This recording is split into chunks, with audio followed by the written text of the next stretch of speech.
Magpaprotesta kami. On what grounds? Madami kayong ginawang moves na hindi allowed. Oh, at anong moves yan? Yung choreography. Oh, Nag-distract kayo ng participant. bakit? Ngayon lang ba kayo nakakita ng choreo sa buong buhay ninyo? Tama yun. Mag-file kayo ng protesta. Karapatan niyo yan. Pero hindi ko papayagang gumawa kayo ng eksena dito, Chairwoman. Sige, magkita tayo sa korte. Anong korte ang gusto mo? Square? Bilog? Laman! Kapitana, bayaan na lang po natin sila.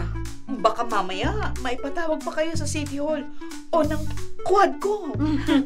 Magkita daw kami sa korte. Pareho naman kaming walang korte. Kapitana, bawal ang body shaming. Oo nga, body shaping na lang. Zumba pa mo! Yeah. Hindi kasi pwede yung ganong behavior.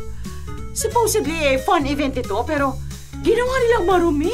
Di kapitana, sabunin mo na sila ng surf. Tanggal ang dumi ng mali siya. At tiyak, babango pa sila.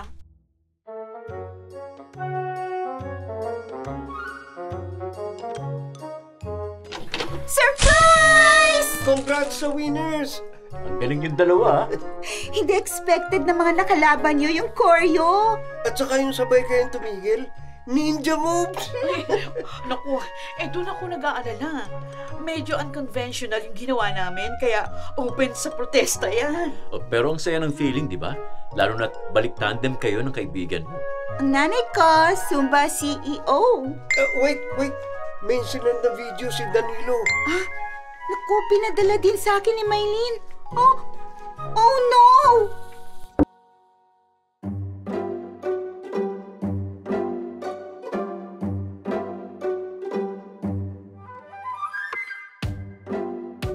Yun na nga, may balak mag-file ng protesta yung barangay sa gilid.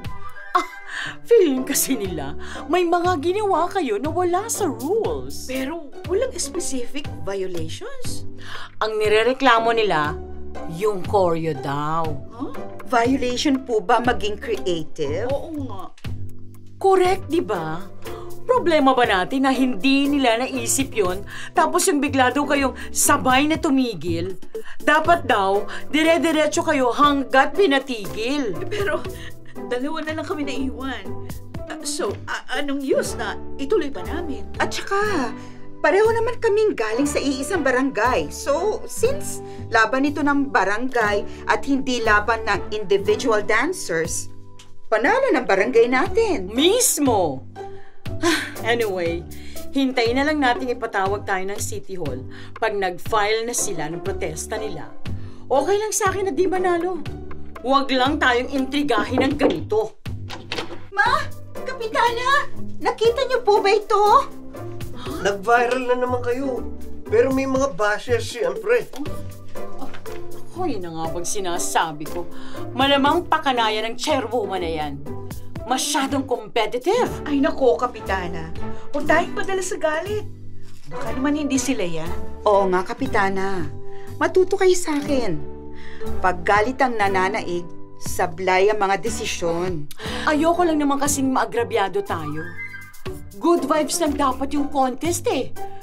Bakit parang mas malala pa ito sa eleksyon? Will help na lang, Kapitana, na ma-discover kung sino itong mga bashers. James, kaya bang gawin yan? Opo. Simpleng checking lang po yun. Baka po lang kasi magalit tayo sa wrong people. Okay, sige Mylene. Salamat sa inyo, ha?